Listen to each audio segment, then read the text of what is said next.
بسم اللہ الرحمن الرحیم نحمده ونصلی علی رسولہ الکریم اما بعد۔ سیرت النبی صلی اللہ علیہ وسلم کے مدنی دور کا درس نمبر 63 گستاخ رسول کعب بن اشرف کے قتل سے متعلق ہے۔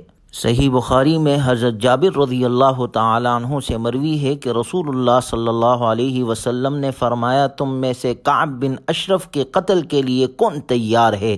اس نے اللہ اور اس کے رسول صلی اللہ علیہ وسلم کو بہت ایذا پہنچائی ہے۔ دوسری روایت میں ہے کہ تحقیق اس شخص نے ہم کو اپنے اشعار سے ایذا اور تکلیف دی اور مشرکین مکہ کو ہمارے مقابلے میں قوت پہنچائی۔ یہ سنتے ہی محمد بن مسلمہ رضی اللہ عنہ کھڑے ہو گئے اور عرض کیا، یا رسول اللہ، کیا آپ اس کا قتل چاہتے ہیں؟ آپ علیہ الصلاۃ والسلام نے فرمایا، نعم، ہاں۔ محمد بن مسلمہ رضی اللہ عنہ نے عرض کیا، یا رسول اللہ، پھر مجھے کچھ کہنے کی اجازت دیجیے، یعنی ایسے مبہم ذو معنی الفاظ کہہ سکوں جس کو سن کر وہ بظاہراً خوش ہو جائے۔ آپ علیہ الصلاۃ والسلام نے فرمایا، اجازت ہے۔ چنانچہ اس کے بعد محمد بن مسلمہ رضی اللہ تعالی عنہ کعب بن اشرف کے پاس تشریف لے گئے اور بولے، اس شخص نے، اشارہ نبی صلی اللہ علیہ وسلم کی طرف تھا، ہم سے صدقہ طلب کیا ہے اور حقیقت یہ ہے کہ اس نے ہمیں مشقت میں ڈال رکھا ہے۔ کعب بن اشرف نے کہا، ابھی کیا ہے، آگے چل کر دیکھنا، خدا کی قسم تم ان سے اکتا جاؤ گے۔ محمد بن مسلمہ رضی اللہ عنہ نے کہا، اب جب کہ ہم اس کے پیروکار بن ہی چکے ہیں تو مناسب نہیں معلوم ہوتا کہ اس کا ساتھ چھوڑ دے جب تک یہ نہ دیکھ لے کہ اس کا انجام کیا ہوتا ہے۔ اور کہنے لگے، اس وقت ہم آپ سے یہ چاہتے ہیں کہ آپ کچھ غلہ ہمیں بطور قرض کے دے دے۔ کعب بن اشرف نے کہا، بہت بہتر ہے، مگر کوئی چیز میرے پاس رہن رکھواؤ۔ محمد بن مسلمہ رضی اللہ عنہ نے کہا کہ آپ کیا چیز رہن رکھوانا چاہتے ہیں؟ تو کعب بن اشرف نے کہا، اپنی عورتوں کو رہن رکھوا دو۔ محمد بن مسلمہ رضی اللہ عنہ نے کہا، بھلا ہم اپنی عورتیں آپ کے پاس کیسے رہن رکھوا دیں؟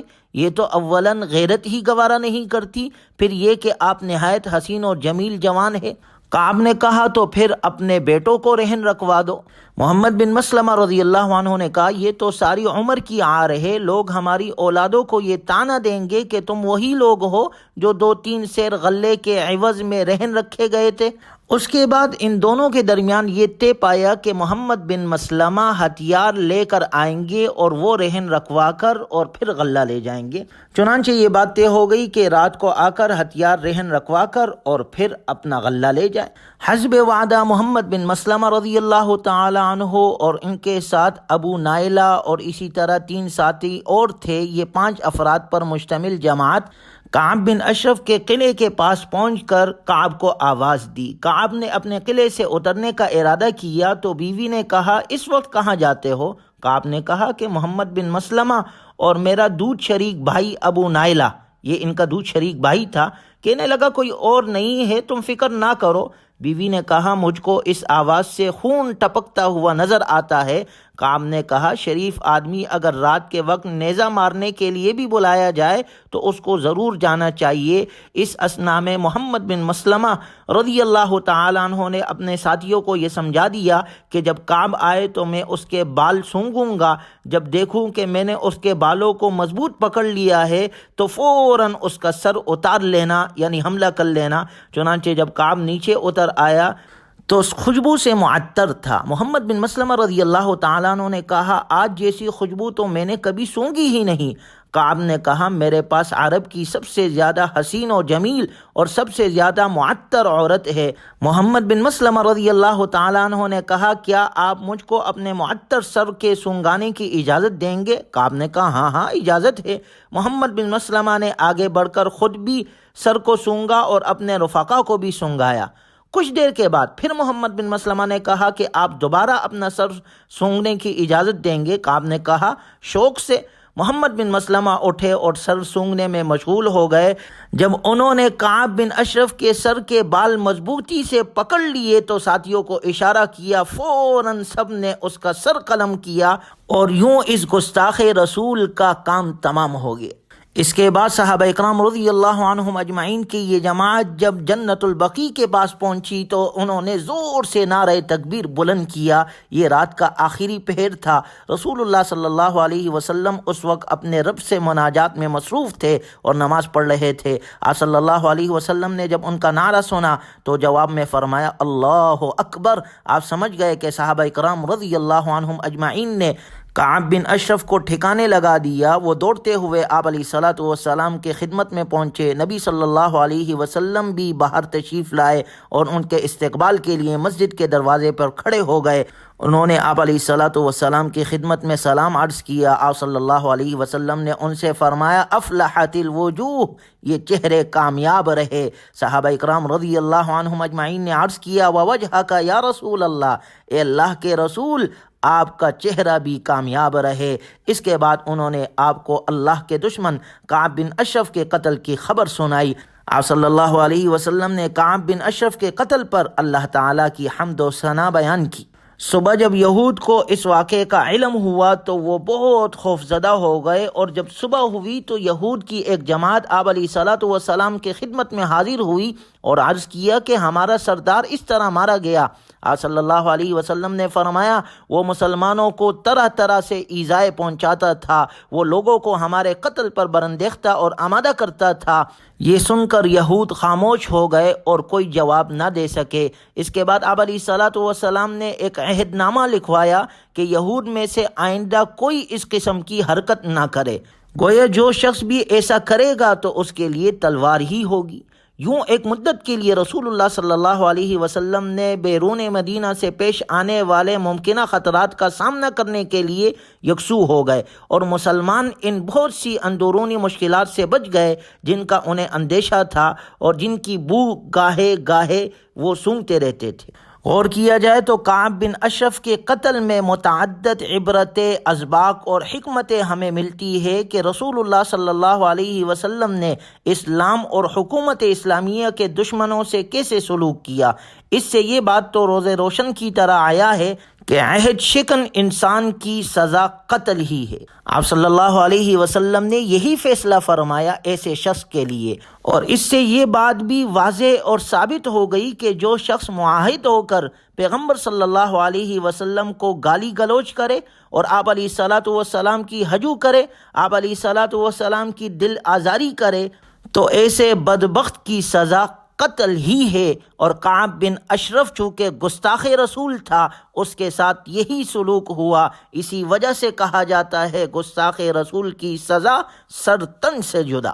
اس واقعے سے یہ نتیجہ بآسانی نکالا جا سکتا ہے کہ شاتم رسول، گستاخ رسول، خواہ معاہد ہو یا کوئی اور، اس کی گردن بطور سزا کاٹ دی جائے گی، اسے دنیا میں جینے کا کوئی حق نہیں۔ اور پھر غور کیا جائے کعب بن اشرف کے بارے میں، رسول اللہ صلی اللہ علیہ وسلم کے اس حکم کو اس انداز سے عملی جامہ پہنانے سے یہ بات سامنے آتی ہے کہ بعض امور کو مصلحت عامہ کے تحت مخفی طور پر بھی بروئے کار لایا جا سکتا ہے، خاص طور پر جب کسی حکم کو ظاہری طور پر ادا کرنے میں مسلمانوں کو کسی فتنے کا ڈر یا کوئی خطرہ لاحق ہو جو مسلمانوں کے لیے کسی بڑی مشقت کا پیش خیمہ بن جائے، تو اس صورت میں خفیہ طور پر یہ کارروائی آپ کر سکتے ہیں۔ اور اس واقعے سے یہ بات بھی واضح ہو گئی کہ دشمنان اسلام اور حکومت خلاف عناصر سے میدان جنگ کے علاوہ بھی نمٹا جا سکتا ہے۔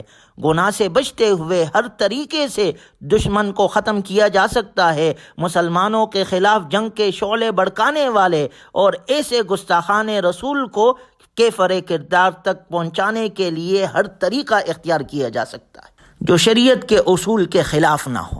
چنانچہ غور کیا جائے تو کعب بن اشرف کے قتل کے منصوبے کی تکمیل میں جو اسباب بروئے کار لائے گئے، اس کو ختم کرنے کے لیے جس منصوبے کی تکمیل کی گئی، اس میں سب سے پہلے ابو نائلہ رضی اللہ تعالیٰ عنہ، یہ کعب کے دودھ شریک بھائی تھے، اور کعب اپنے آپ کو اس اعتبار سے مطمئن سمجھ رہا تھا کہ اس کی طرف سے کوئی خطرہ لاحق نہیں ہوگا، اور ابو نائلہ رضی اللہ تعالی عنہ نے عصمت رسول صلی اللہ علیہ وسلم کی خاطر اس کعب بن اشرف سے کلام کرنے سے قبل اس کے ساتھ اشعار کا تبادلہ کیا، اور اس طرح اس کو اطمینان دلایا کہ اس کے ہاں اپنا مقام بنا لیا۔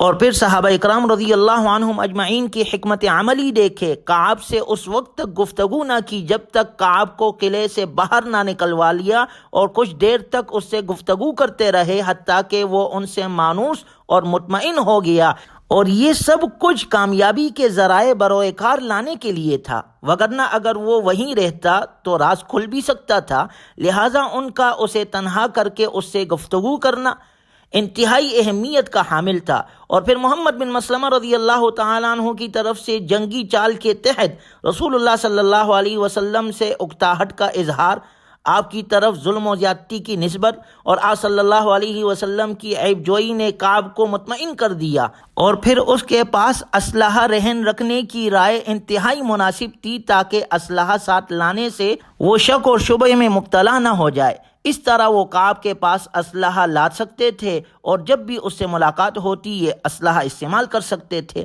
پھر غور کیا جائے کہ کعب سے وقت طے کر لینا بھی اس منصوبے کو استحکام بخشنے کا باعث تھا، کیونکہ اس طرح اب وہ بغیر شک میں ڈالے رات کے کسی بھی حصے میں اس کے پاس آ کر دستک دے سکتے تھے۔ اور پھر غور کریں، ان تمام باتوں سے اور ان تمام منصوبوں سے کعب بن اشرف، ابو نائلہ اور محمد بن مسلمہ رضی اللہ تعالیٰ عنہ سے اتنا مطمئن ہو چکا تھا کہ اچانک اور غفلت میں اپنے اوپر حملہ ہونے کو بلا کر ایسے وقت میں گھر سے نکل آیا جس وقت میں آدمی عام طور پر باہر نہیں نکلتا۔ اور پھر صحابہ اکرام رضی اللہ عنہم اجمعین کی یہ ساری کارروائی خفیہ ہوتی رہی۔ اس سے صحابہ اکرام رضی اللہ عنہم اجمعین کی اپنے راز کو محفوظ رکھنے کی اعلیٰ صلاحیت کا بھی پتہ چلتا ہے۔ وہ اس طرح کے مدینے میں یہود اور منافقین خاصی تعداد میں موجود تھے، اور اس منصوبے کو پائے تکمیل تک پہنچاتے کئی دن لگے تھے۔ یہ بات بھی تھی کہ رسول اللہ صلی اللہ علیہ وسلم نے معاملہ صحابہ اکرام رضی اللہ عنہم اجمعین کے سامنے پیش کیا، اس سے متعلق مشورہ بھی ہوا، مگر راز راز ہی رہا۔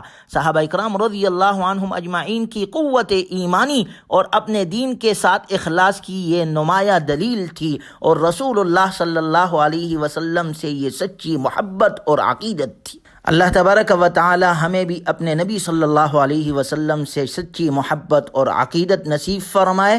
جناب رسول اللہ صلی اللہ علیہ وسلم کے سنتوں کے مطابق اللہ ہمیں بقیہ زندگی گزارنے کی توفیق عطا فرمائے، اور اپنے دین کے لیے اللہ ہمیں ہمارے نسلوں کو قبول فرمائے۔ وآخر دعوانا ان الحمد للہ رب العالمین۔